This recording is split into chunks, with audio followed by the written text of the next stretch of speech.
Carol Ball, she's our vice chair. Thanks.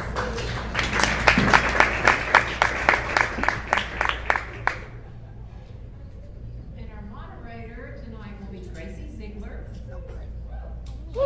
She is currently the Channel Marketing Manager for Convenience Food Service at Tyson Foods.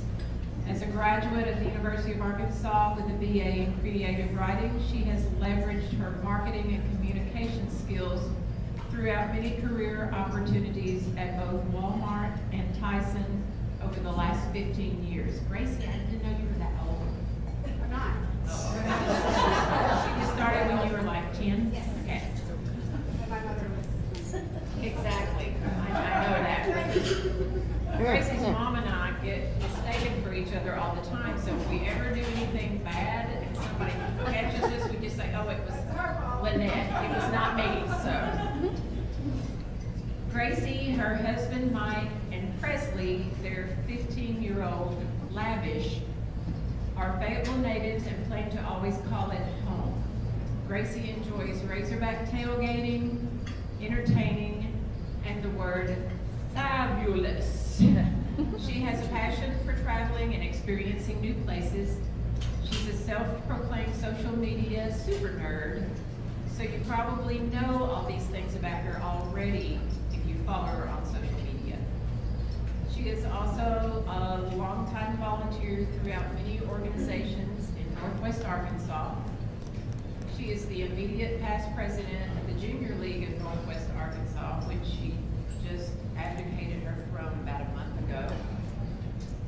And she currently serves on the board of Washington County EOA and is an advisory member of Brave Woman, and she's very active with Washington County Democrats. So please help me welcome Gracie Ziegler.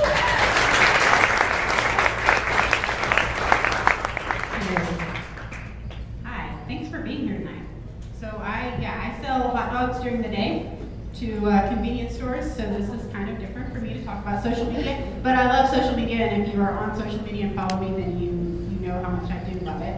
So we're just going to share some facts and figures tonight, and then get a panel up here to kind of talk about how communicating on social media starts within, and then how we can all radiate out the same message from this group, and then from a county group, and then it just snowballs to share messaging out. So did you know 83% of all female adults online are on Facebook, and 75% of those women check it at least daily? And when you break down the numbers, yes, 88% of that subset is 18 to 29, but still 70% of adults on Facebook are over the age of 30. So us in this room still fall into that very high level of activity on social media. So who here is on Facebook? Just raise your hand. Do you check it weekly? Daily? Hourly? I was just answering a question, so I could go 5 a minute probably on social media. But it's important to know that our world is changing as far as communication platforms are concerned, and social media is one way that we're doing that. So this evening, like I said, we're going to talk about how the panel of experts here kind of talking in influencer community and communications, and as well as how we're going to learn together how to kind of make that work for our group and then help teach other groups. So like Sarah said, typically we always put our phones away and on silent, keep them on silent, but definitely feel free to pull your phones out and play along. You've got a couple of handouts on the table. You've got a one-pager that looks like this that's just got some tips and tricks for social media as far as engaging, as well as the stats and figures from the PowerPoint, so you don't have to keep up with the screen if you want to flip through that. It's just there for the taking. So we'll wrap up after the panel and open questions to the floor. So before I introduce this speakers panel, just some political Facebook facts. Did you know 35% of Democrats and 22% of Republicans follow candidates on Facebook, and that number grew by 1,000% over the last election cycle. So politicians and candidates are on Facebook and on social media, and they are willing and ready to be engaged and talked to, and when we need to get a message out, they're listening, and their people are listening for that too. 44% of all people were disappointed at learning through social media that one of their friends supported another candidate of opposing views. Interestingly, the breakdown of that was 63% of Democrats were sad to learn that a friend supported an opposing candidate, and only 27% of Republicans were sad. 30% of people say that they would worry about what friends would think if they posted something about a candidate maybe their friends didn't like. So there's a lot of feeling involved in social media. And we're here to kind of talk about how we channel that feeling and still get messaging out that's not hurtful and mean all the time. But the breakout of that 30% was 39% of Democrats and 22% of Republicans. So that just goes to show that from a liberal standpoint, we have a lot more feelings. So with those numbers in mind, I will introduce our speakers and they'll come up and take the mic as we go through the panel. So Ashley Kamara, y'all want to come up as you call, or you can come up in mass, that's cool. You can hold hands and mosey up. Ashley Kamara is a professional photographer living in Rogers, Arkansas with her children all under the age of 9, 4 children all under the age of 9, and her husband Zahid. She, along with several other women, started the NWA United Progressives, or UP. UP meets monthly, focusing on community outreach, grassroots political education, and local level policy engagement. She maintains a daily presence on social media, documenting her life as a working mom and raising her children during the resistance, all while pursuing her college degree. So, Ashley Kamara.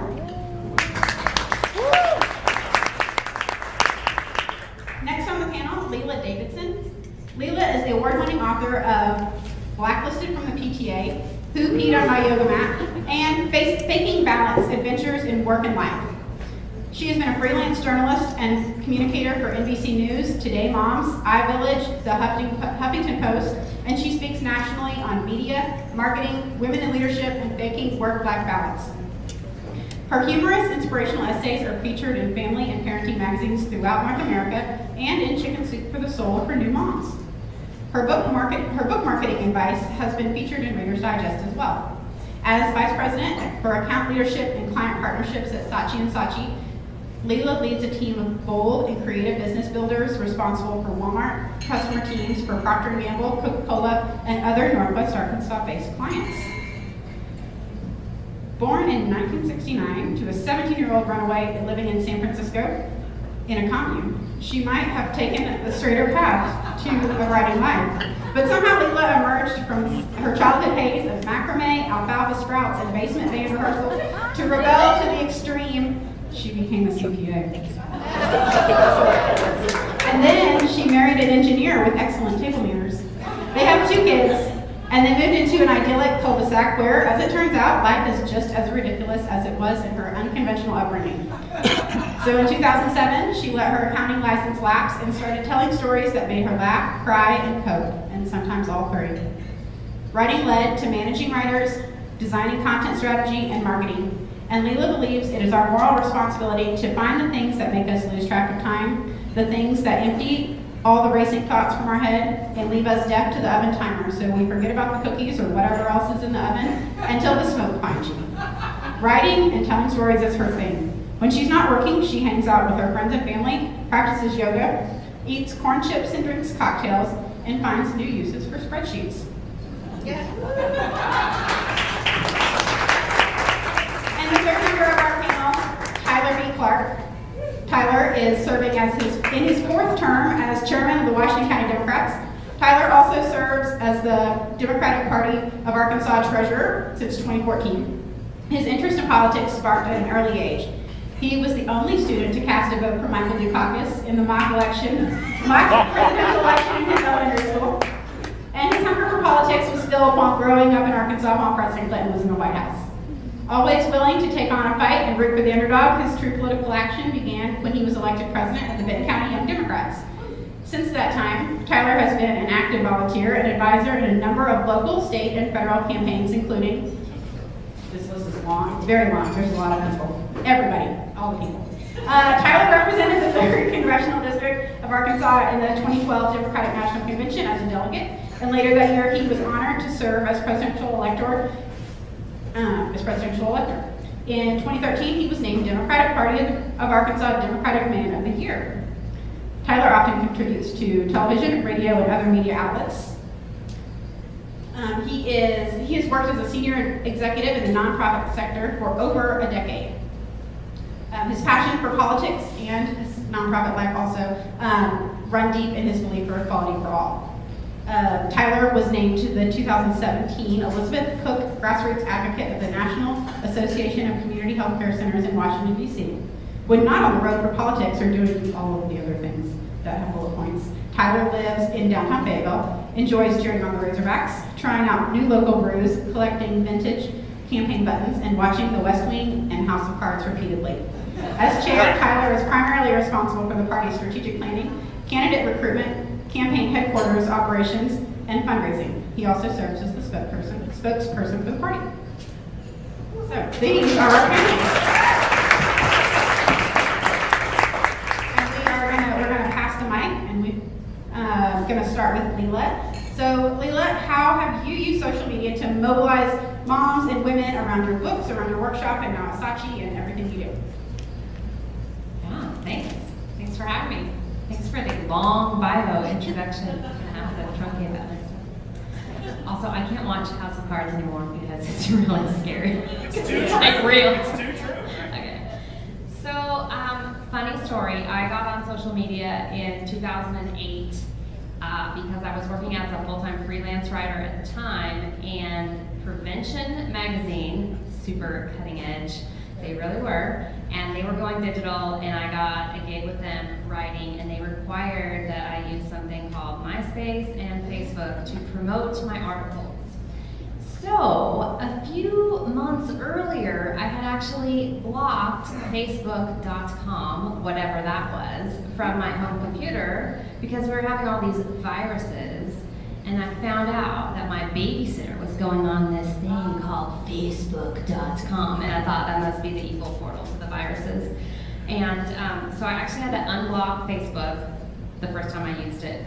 That quickly became maybe a little bit of an obsession. I remember a few months after I got on Facebook and we were in a group and someone said they were going to be my friend, and another friend said, wow, she posts a lot, really a lot. But I kind of went from 0 to 100 in overnight. So I didn't know anything about social media, and I got on and it was still very, very early. But the one thing that I did know is that I needed to have some rules for myself, because probably the year before I'd been online in any kind of capacity, a friend had suggested I have a blog. And I was like, that is the worst idea in the history of ideas, because I just talk way too much. And if I had a blog, I would just be able to say anything and never be able to take it back. And how would I ever, control my filterlessness? So I made myself some rules that I then applied to social media, which was being online, something is forever. So simple rule of thumb, always be positive, right? That was just so easy to do, because if you say anything negative, it's there always. And that was a rule I followed. And it fits into kind of a framework that I developed. And so thinking about it in terms of political activism, I would say it's the 3 C's, right? So it's your cause, your content, and then your consistency. So your cause is your why. Whatever you're promoting, whether you're marketing a book or you're marketing, the agency or a party that you're throwing for someone, like, you've got to have that focus on that cause. So it's really important that you know what you're promoting. Part and parcel to that is choosing your platform, right? It's very easy to think, oh, but we have to be on Twitter and Facebook and Instagram and whatever new thing comes out tomorrow, and there will be a new thing every day. And so you've got to go where your audience is, where your people are, and then where you feel comfortable. And Facebook is that for me. Twitter is that in a way because I can, pre-schedule. But like Instagram, I kind of try. I'm not a great photographer, but I play around. That's not really my place. Snapchat is just to annoy my daughter, mostly. But you don't feel like you have to be everywhere. So pick your cause, and that includes your audience and your platform. And then your content. So that gets back to having a set of rules for yourself or principles. I'm always going to be positive. Ironically, I don't go political at all ever online, because as I was developing my online presence, my audience it's very conservative. The moms and the mommy groups that I would reach with my humor, very conservative, which I'm really not. So I just made that rule. I've only broken it a couple times, maybe last November. Had to make comments, but yeah, I'm over that now, yeah. So think about what you want to share and what not to share. And it gets a little interesting when you do as I do and you blend your personal and your cause or your professional. And so you just have to know, you don't have to stick to one thing, but if you, the more you stick to one thing at a time, the more effective you will be. So if there's something that you really want to do, it's just a matter of focus, right? You've got to figure out, what am I going to share over and over and over and not distract people. And that doesn't mean that you can't share the personal and the professional or the political, but just think about it. Think about the different messages that people are getting and the fact that people are they need to hear things over and over and over to receive it. And that leads to the consistency. So we all know any kind of marketing, any kind of sales, you want to build that, be known, liked, and trusted. And the more you stick to that consistent message, you will be trusted. The more that you post on a consistent basis, you will be known. And if you're in the right place with the right message that you're passionate about, you will be liked by the people that it's important that like you. And I think that those three, the cause, content, and consistency, I think you can apply those to anything, whether it's a small project, whether it's a larger platform, whether you're running for office. But there really is so much out there that my biggest encouragement to you would be to hone in on something that you can focus on, that you can really feel like you can commit to for a quarter or a year, or something that you can really just lean into for a while, because this stuff is not overnight. My kids tease me because I think I've tweeted like 10,000 times, and it's just drip, drip, drip, drip, drip, and over time it develops. And don't feel like you have to have it all figured out at once. So we know in branding and marketing, these shiny brands, they don't figure that out ahead of time. That evolves over time, over many, many years and actions. So don't feel like you have to have it figured out, but do be intentional. Have I talked for too long already?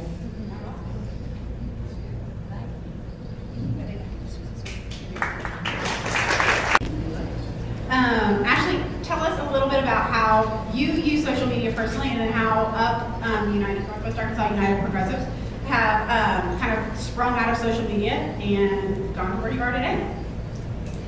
Hello, thank you very much. And speaking of social media, I wanted to be honest and say that I didn't know the two of you, and so I Facebook snooped. And so I'm very honored to be up here on a panel with such amazing people. And so with how UP has progressed since we just started in November, I was a photographer, I still am a photographer, but I took that knowledge that I learned of taking photos and having an engagement and keeping a following and really focusing on my clientele with the photos that I posted. So I did it more visually than anything, and the photos had to be great and happy and drawn on emotions. After the election, luckily I live in a great neighborhood in downtown Rogers, and the two ladies that helped form the group are here with me to support, and we just got together and we had wine, we paid for a babysitter, and we sat around and talked politically about how we were very disappointed in the results, and we made an agreement to not pacify ourselves. We wanted to be active, and we didn't know where to start. We weren't active in our local Democratic group, and we voted that way. So what we tried to just figure out is, we haven't started a Facebook group because we feel that everyone's feeds is overflowing with so much political things right now already. So we're word of mouth. We're individuals that speak our hearts. When we meet, we announce via email. We have about 130 members that come via email announcement. And so I use my photography skills with social and political activism to really document that time that we spent together. And through photography, what I learned is to use one key photo and a very strong, bold, positive statement. And that really will help engage your following. I've also have made a list of rules for myself personally to always remain authentic. I've kind of used my social media as an umbrella under just my personal self. I can't be a mother without being an activist. I do that for my children.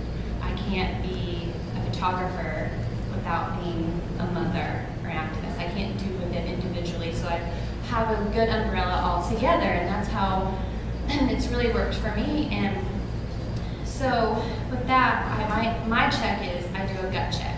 Is this authentic? Is this my real life? Am I being vulnerable? I feel a lot of my audience likes my vulnerability because I talk about the times. I'm raising a biracial son, a white son, and 2 females. So currently, there's a lot of going on with the current administration, and I have a lot to say, and I become vulnerable, and I try and be a bridge to, as a white person, to other white people of how to engage in things and understand things like Black Lives Matter movement and so forth. And I have sat down with my family, and I told them my oldest has Instagram. It's very, very private that she has Instagram. So we sit down and we talk, and we want to be a positive. We want to be leaders, and we want to share that part of our life. And that's really how it's worked. And I mainly, my advice is, if you post photos, I use Instagram and Facebook. Instagram works for me because it's pictures. It's very aesthetic, pleasing to the eye, and that's a lot of the times that's what we are as a society and what we go through. We're a scrolling nation. We're always scrolling through. So you want to catch the eye. And if you're not a photographer, I just want to encourage you to look at photos that inspire you. I tell my friends, if you see a photo the way I take of my children, take it the same way of your children. You're not copying me. Nothing's original. Sit down, take your photo the way I do of my children, of yours, and work with it. And that's where you draw your inspiration and continue to move forward, and then it just starts coming organically. And so I always try and remember to tell my friends that, along with filters, making your pictures pop and pretty. And you can do that outside of Instagram. You don't have to throw on an Instagram filter with everything. If anyone wants to learn, I can teach you a few filters that you can have on your phone and apps and that are free. And I guess other than that, I just really want you to always remain transparent, authentic, and be the person that you post. Whatever you post, always stay that person and do a gut check. And sometimes it makes me feel uncomfortable to talk about some of the things that I post, and I personally have a certain following as opposed to conservative. The conservative people, Facebook let me know that I have made 214 friends since January 2017, but I've also deleted probably just about as same because of the current situation. And I have a line that I draw, and I have a line that I draw with privacy of what I share with my family, and it's right below authenticity. And my family's on board, and we talk about it every day, and our struggles and instances that we happen to come across, and then we also share through my personal account and what we do with Up, and that's pretty much that's how I do it. And so I'm open for questions later if anyone wants to come up to me afterwards and learn some photo process or anything like that. I'd be happy to help.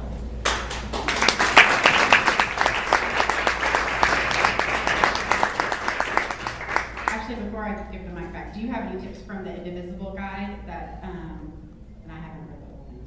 But as far as like posting that the Indivisible Guide might kind of push out to help people get engaged on social media?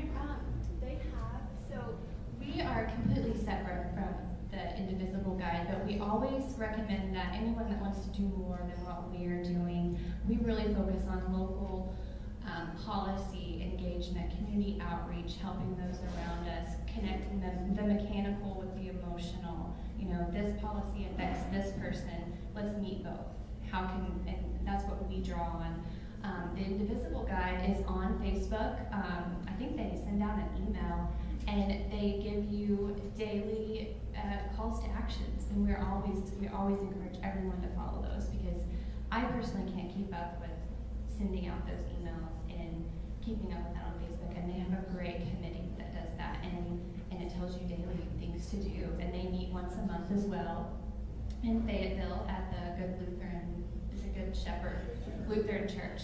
And I follow those, and we're always encouraging every one of our groups, and we kind of are co-members of each. We have a lot of people that go to that come to our group as well, and we're just trying to work together. So you can say that those prompts really kind of give you a platform to tell your own story on. Yes, definitely, and following, they always list numbers, what to do, what this bill, what's passing, what's coming up, and so it's very informative on a day-to-day basis. If you can do that, I definitely suggest to. Thanks, Ashley. Okay, we're going to pass to this side of the room now.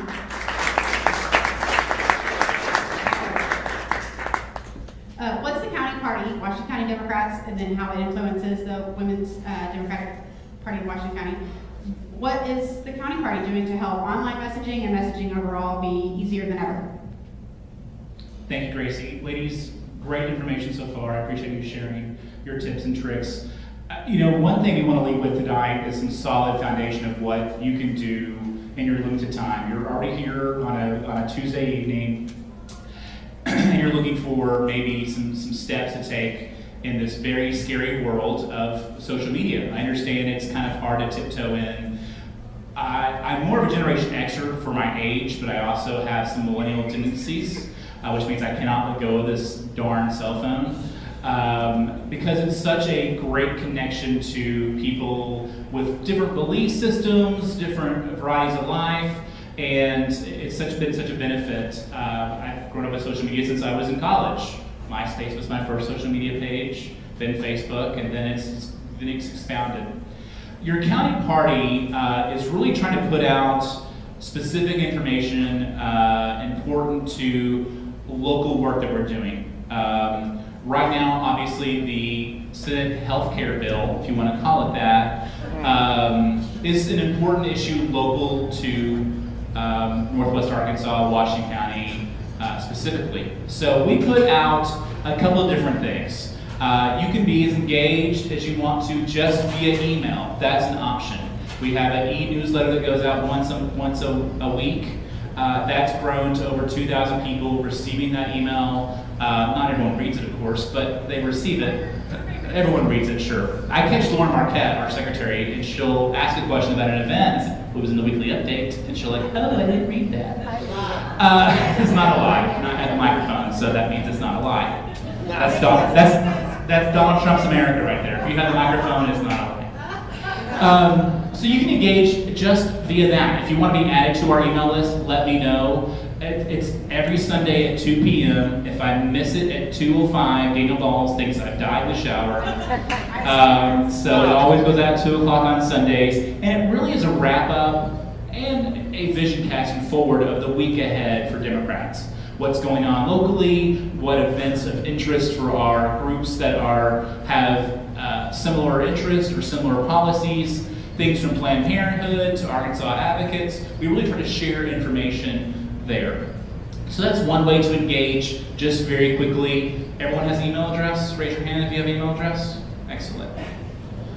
So that's one way. Another way, Facebook.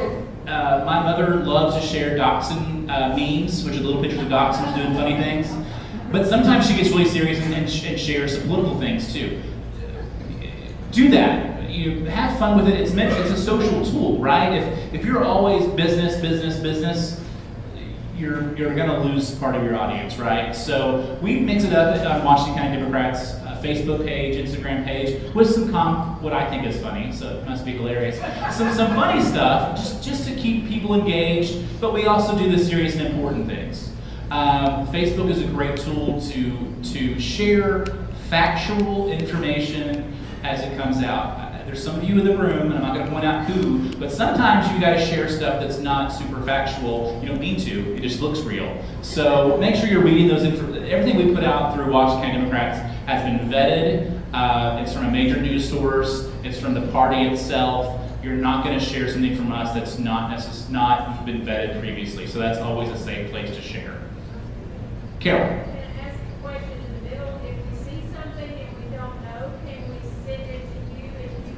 Absolutely. I'll be your Snopes for you. You go to Snopes.com too, which is just as easy. Because I love all of you. You'll all be messaging me at midnight tonight going, is this a real thing? No. I will answer because I'm a nerd.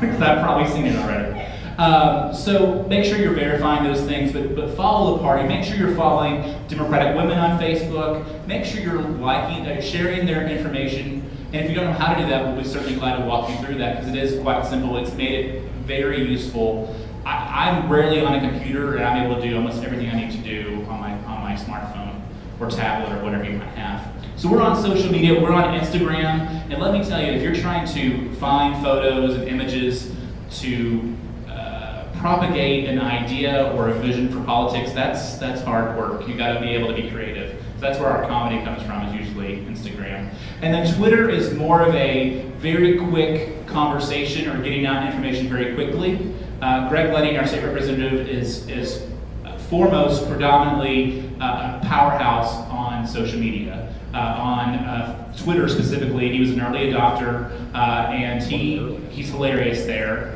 It's amazing how much comedy you can put in 160 characters, 48 characters.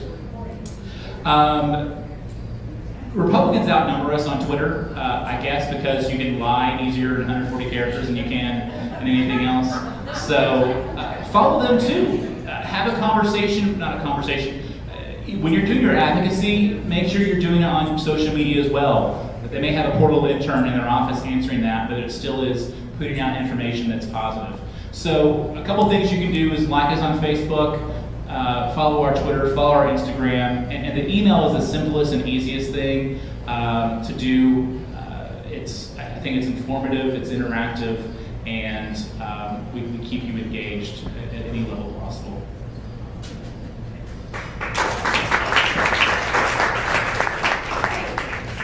Got a question in the back?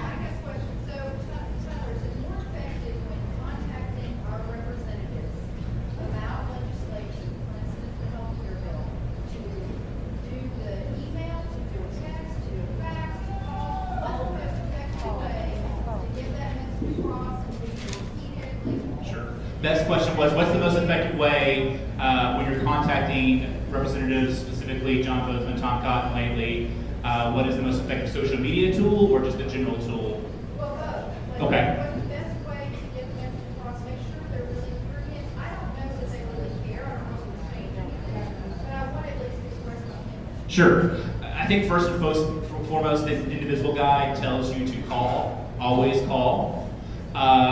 An email is important if you have a specific story to share and you are a constituent. I think that is important. There's a lot of tools out there now that I know that JP Madison and JP Balls and Harbison get these mass emails from groups sometimes because someone is paid for a very expensive campaign just to send out a quick email, but it's just a push of a button.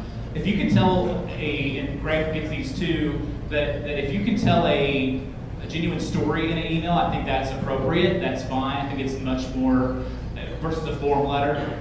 If you like the handwritten letters, it's going to take a couple days to get there, but I think it's kind of cathartic to put down how much you hate the affordable care, I think that's effective too. But I think Twitter and sharing that you made contact, you share those wins. Hey, someone posted today, hey, I finally got a human being in Tom Cotton's office, but had a little voicemail at John Bozeman.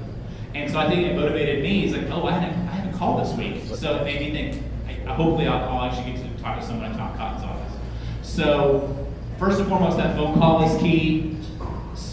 Twitter is probably the best way to contact legislators. You're not going to get an answer, but it's going to make you feel better and probably share your message. I don't know how responsive they're going to be. They really can't have a conversation with you on the Twitters.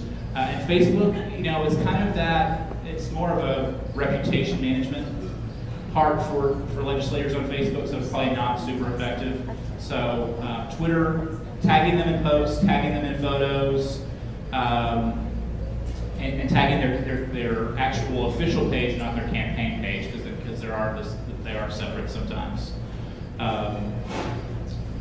Would anyone disagree with that? Or agree? I would on a local level. I think you're talking about like Bozeman and Cotton and people at the national level. I think on a local level where you're more likely to actually Talk to you. to talk to us and get us on the other end is I don't spew your hate, please. Because when I get an email from somebody about something and they're just negative, it's an instant turn off. And I'm sure Greg feels the same way at the legislative level. If you're going to be talking to local representatives, be very positive in your message and be brief, because if we're being overwhelmed. But I think it's very different for how you handle local versus national, and I think your message is on point at a national level. But local, keep in mind that you're probably actually getting us. So Even from a state senator point of view, you're going to get likely the senator. They do have a staff, but it's not enormous, and they're not managing social media accounts. So that's a good point, for sure. And to add to that, one thing, like Ashley and Lela said about staying positive, make sure you're thanking the public servants that are doing good work on social media as well, because that keeps that positive affirmation going. Like, I actually thanked the Republican senator from Maine this morning on Twitter because she was about to vote no, and then I tagged Bozeman and Cotton, hoping they'll do the same. But I got a lot of retweets and a lot of positive feedback on that it does make a difference when we are being positive as well, because we are nice people. We have feelings. They apparently have feelings too. But we do want to keep everything positive as much as possible. Another question?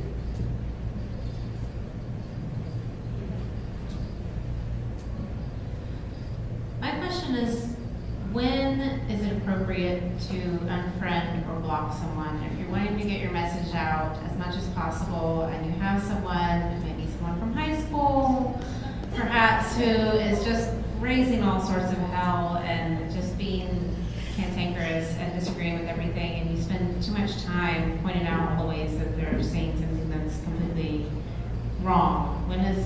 To what extent is it okay to unfriend people and block them, and do not?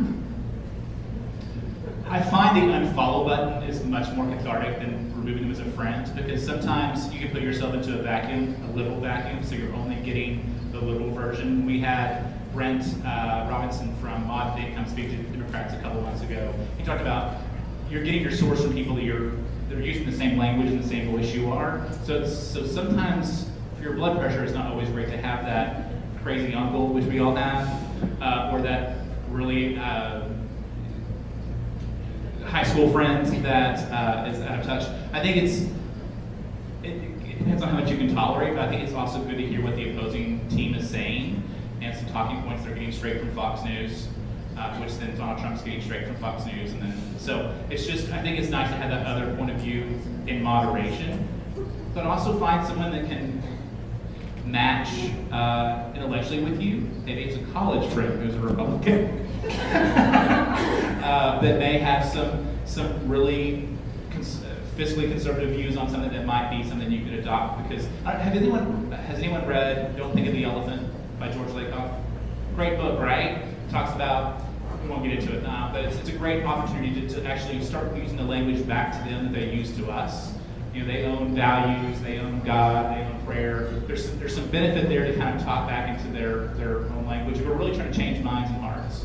So control your blood pressure, but also I would say be careful of not putting yourself into a vacuum. Yeah, there's unfollow, and then there's follow, see less of this person, and you can just keep going less and less and less. Yeah, that's a great point. I have to put the microphone way down here. So I have a similar, maybe a little bit different do. So I think it's just like life, right? Like you engage, as much as you engage, that's gonna expand. And I agree that we wanna, you know, if we have a message to get across, we wanna maybe engage, but one of my other rules is you cannot argue with people online. So like this is not the place, like raising awareness, getting a message out, that is awesome to do online. I have found that it's very counterproductive to try to convince people of anything online or have like a rational argument. So one thing that I have studied at length is, or just been exposed to and learned about, is the algorithms of social media. And it is just like life. The more you engage, the more that Facebook or Twitter or whoever else is gonna think, oh, look, she likes engaging with that person. I'm gonna show her that person all the time. But you really never have to even unfollow or block or see less or anything. You can just scroll on by. Just like smile and keep on scrolling. And then you can still have those people in your feed when you want to be educated on what their view is. But you know, I think I'm sure there are much smarter people in the room than me know like a stat, but like there's some stat of actually the effectiveness of trying to sway someone's political feelings with your arguments, and I don't think it works. Yeah, it just makes you dig in harder. I know it's from personal experience when I make that mistake offline, but anyway, if that helps, I don't know. That's my 2 cents. I agree. I have unfriended a lot when it comes to certain subjects, being in the situation I am and how I'm choosing to raise my children. And my husband is a refugee from Sierra Leone, so a lot of things with the refugee ban and stuff, and I drew the line there. But I did a lot of unfollow. That is easier because the algorithm is true. I mean, it's crazy how it shows up more the more you engage. So I don't try to persuade anyone to believe the way that I do, and I'll defend if I need to defend somebody or defend anybody. And especially my mama bear will come out and I will unfriend over that topic. I don't feel like I'm gonna draw back in that anytime soon because my kids are my kids forever. So that's where I draw the line personally. I would not defend hate speech if you're hateful, if you use derogatory language. I swear like a sailor, but if you call someone, if you refer someone negatively, a race, a creed, credo, you're gone. There's no excuse for that. You can do your best to educate, but obviously there's pain there that you can't overcome. Who has the next question?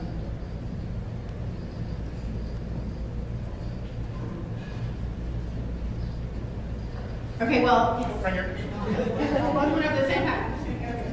What is your favorite political site that maybe we haven't heard about? Use the mic, please. I don't think. All right, use the mic. So this isn't a site, but it's a newsletter you can sign up for. It's called the LZ Sunday paper. It's by a woman named Lauren Spalaznak, who was with Bravo for many years and some other media outlets I can't remember. But she curates, it's like news about and for and by women in tech and media and business and just everything at the cutting edge. It comes out on Sunday morning. You just wake up, you just reach for that phone, and you have all these fascinating stories that you just have to pick like what you're gonna read. So she curates all the best stories of the week that are so fascinating from in political fields as well. So I highly recommend. It's free. You just if you Google LZ Sunday paper, you'll find it, and that's my favorite news of the week. B as in violin. No, LZ as in zebra. Z as in zebra. LZ. Like lazy. Or is it LZ Sunday paper? Okay, one more. Well, that's hard for me. Peggy, I use Skim a lot. It's a paid app. You Skim, but you can do it paid. Yeah. The Skim it collects news stories for you from various areas. You can set up region. You can set up specific keywords. And I also use Google Words, Google Alerts, Google Alerts. So This sounds narcissistic. If my name pops up or Greg's name pops up, it sends me an email with that article, so I kind of know what's going on. So there's certain keywords that I follow: Arkansas equality, just certain issues. So it's more about skimming reputable news sites. Politico is starting to lean a little bit right now than they ever have before, but it's just kind of a sign of the times. I'm a big Politico fan, which is that fake news that Donald Trump talks about. But I think Skim is a great option. There's a free app version of that. I think maybe the paid app is maybe like $2 a week, something like that. The paid app does connect things to your calendar, and it's very helpful. It's like, yeah, $2.99. Yeah. Nice.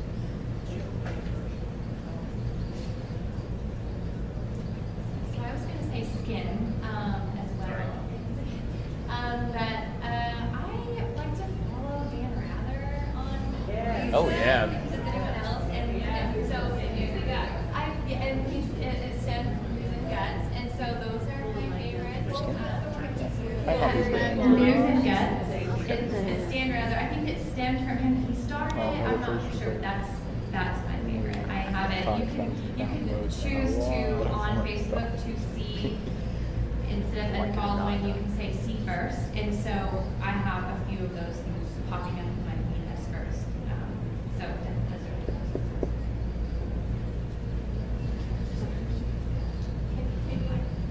You can work on a lot of things. I'm not gonna yeah, you can go to your top favorite pages and say see first, or even notify you when they post something. That's why I love headquarters operation time. No, you're exactly right. Things are so dire, we need $1 today to make it to our goal. It's a tactic that is obviously working, or they would stop sending the emails, because I'm guilty of doing it. $1 here, $5 there. One way to check if they're reparable, at the bottom of that email, it should tell you paid for by.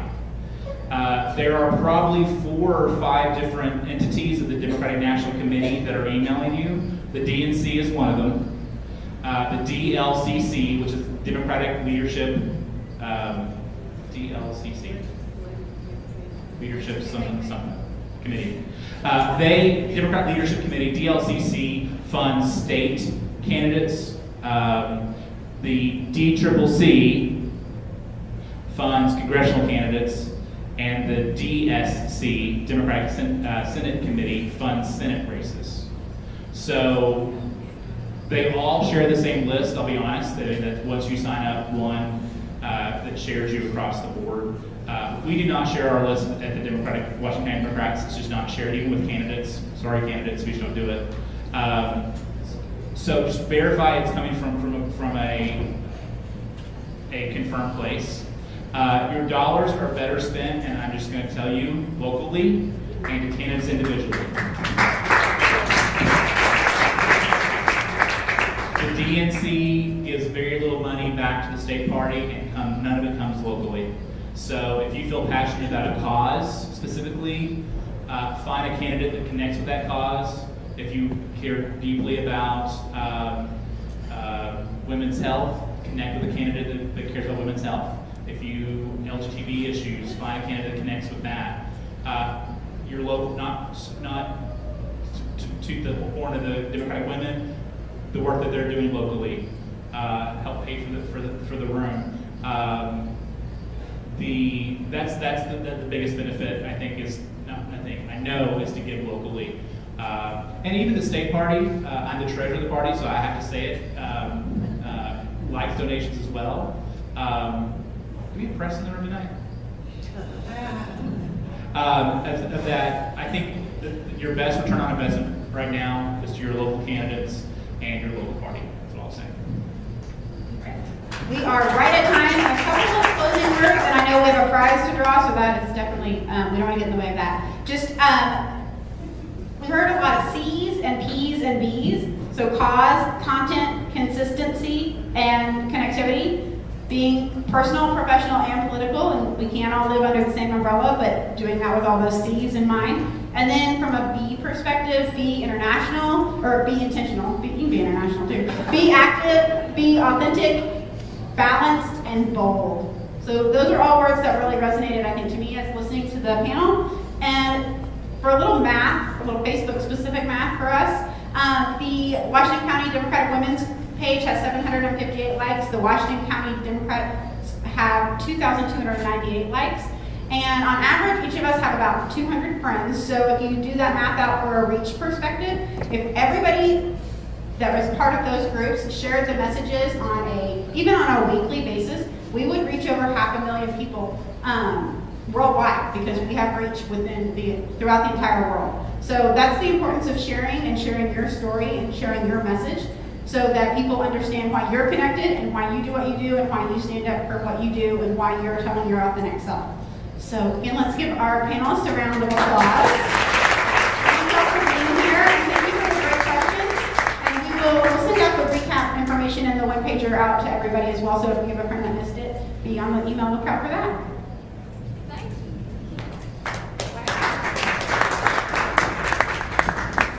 I appreciate all of our speakers tonight for being here and for being